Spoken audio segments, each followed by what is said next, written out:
everybody. I welcome you to my channel that is Economics to Us. And today I will be covering another very important aspect of microeconomics, a very important topic that is consumer theory. And basically this theory tells you about how the consumers' demand, supply, and services are determined.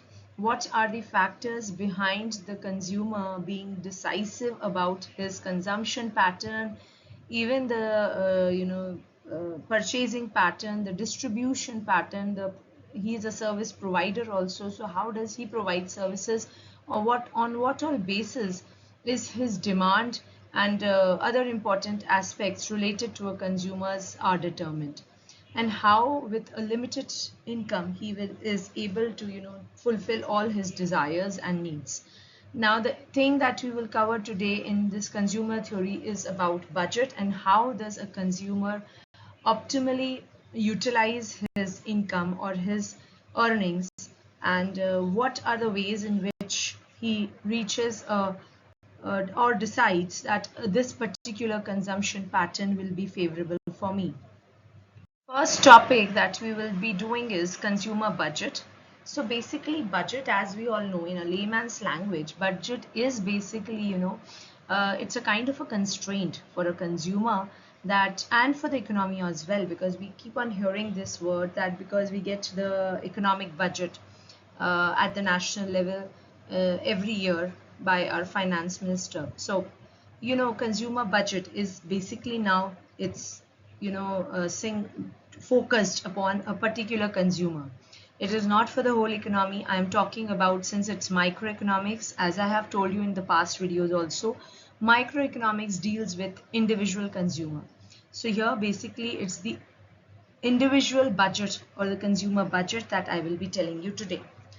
So our consumer, or being a person, always wants to maximize his satisfaction and attain what he desires for. This depends upon his budget constraint. That is the income that is there in his hand. In other words, in economics, you also call as the disposable income. Now, what he desires for, it all depends on his budget constraint, which has two components. That is, it depends on what is the income of the consumer and what is the price of the commodity. So a consumer can buy only those commodities which fall within his budget constraint, covering these two components. Okay, so this is consumer budget. Now another important term is the budget set. A budget set outlines the combination of goods that can be purchased based on their prices and the consumer income. For instance, a consumer budget is suppose $1,000, so he may choose to buy certain oranges, apples. This is one of his choices. I'm not saying he's going to buy oranges and apples for $1,000. That's a pretty big amount.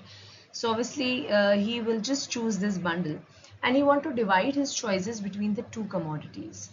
Okay, and now his budget constraint is $1,000. According to the price of apples and oranges, he will decide how much quantity he prefers buying. Okay, he cannot buy the whole of a shop for sure. So preferences, taste, and perceived utility is very important for a consumer to know, that whether that particular commodity holds some level of utility in his life or in his consumption pattern. Then it is obviously a very good choice to go for. Choices depends also on the concept of opportunity cost. As I have told you in the past also, opportunity cost is the cost of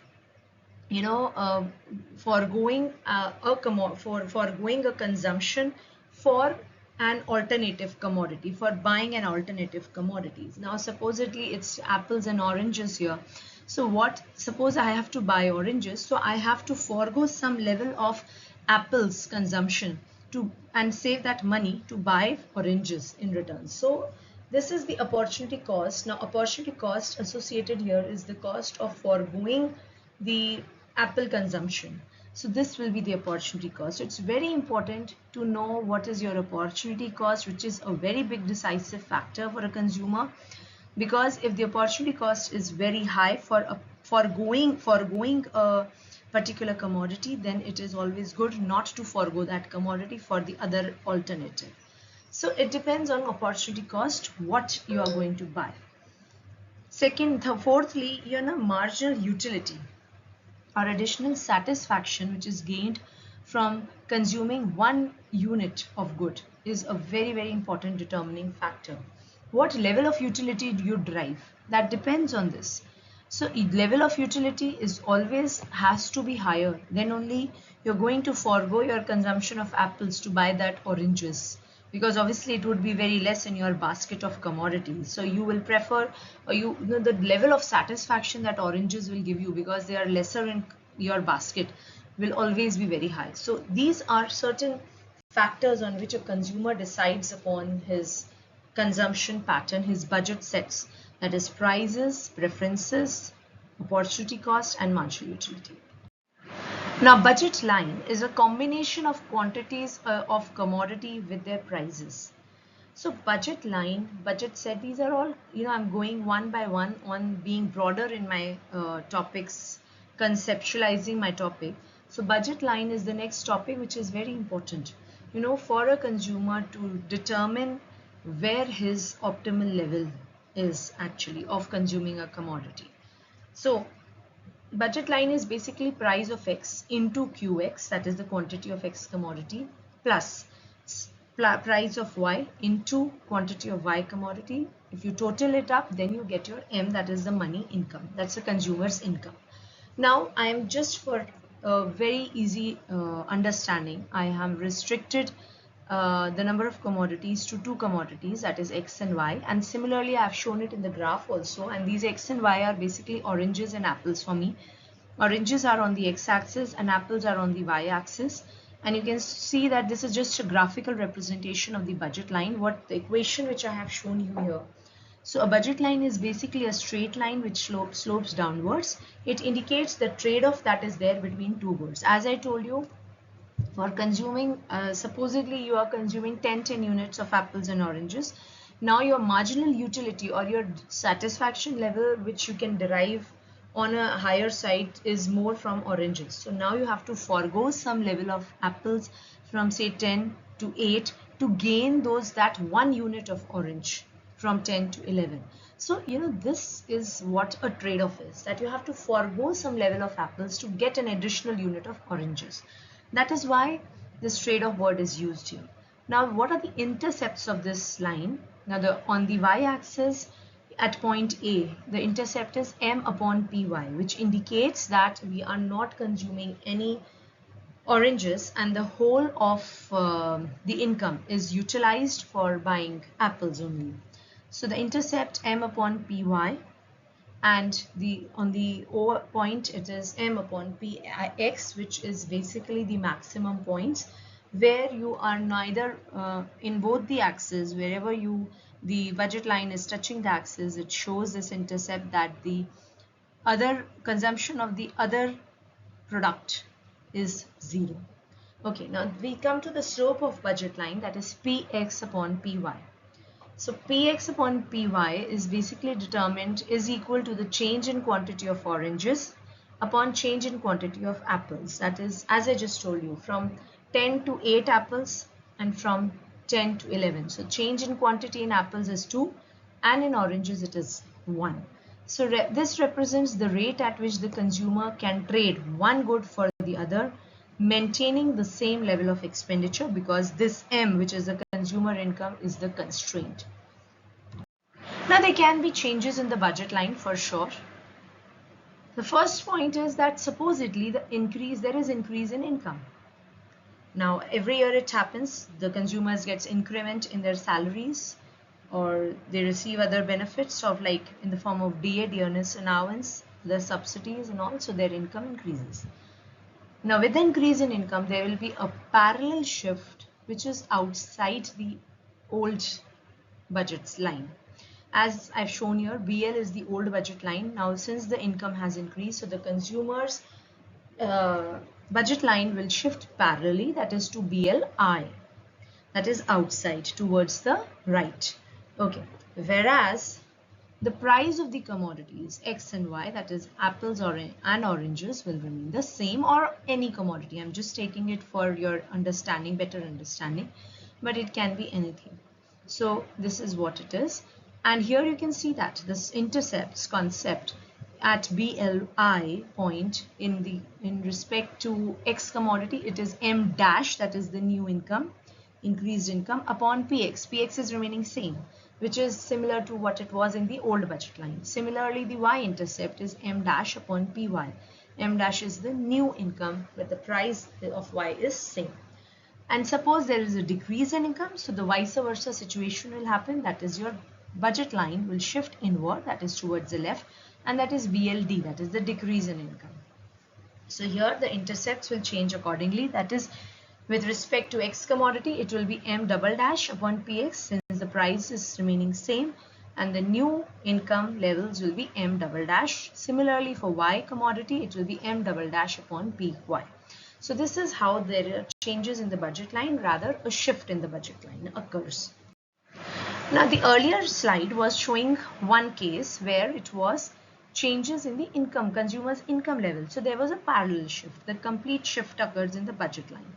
But supposedly now there is a change in the price of the commodities. Now if you remember in the last slide, the prices of the commodities were kept constant. They were not changing. Now here I am taking case 1, which is that the price of X commodity has either decreased or increased. Now what will happen? Now I am taking two commodities like bananas and oranges, bananas and mangoes. Now if suppose price of X falls, income remaining same, so here X is bananas, so if the price of bananas falls down, then what will happen? There will be a pivotal shift. This is called a pivotal shift, whereas the price of mangoes are considered to be constant, but price of bananas have decreased. So what will happen? Now, since the price has decreased, you will be able to consume more of bananas.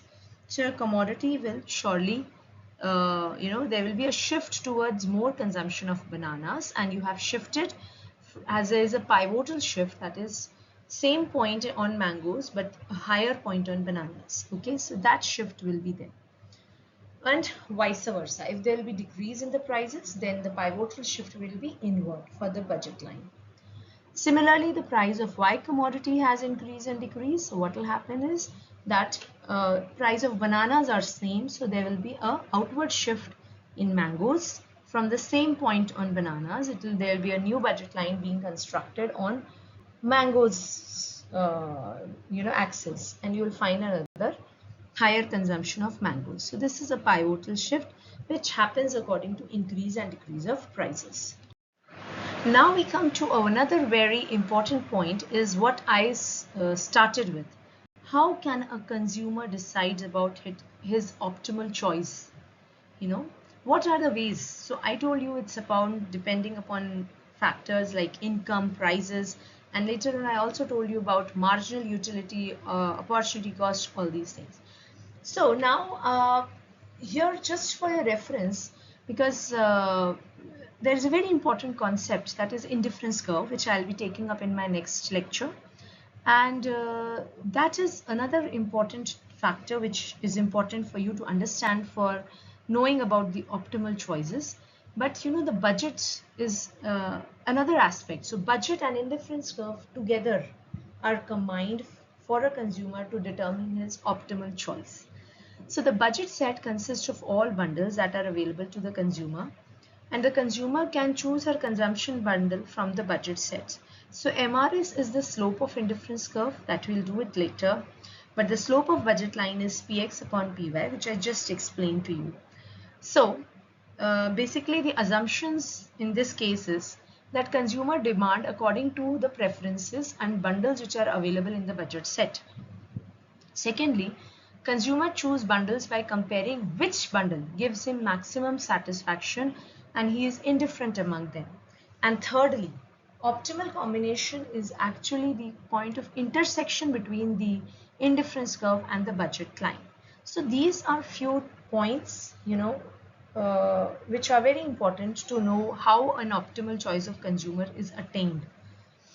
So this is the story is actually incomplete without understanding indifference curve. So please do listen to my next lecture, that is on indifference curve, so that this problem of obtaining the optimal choice for a consumer can be solved.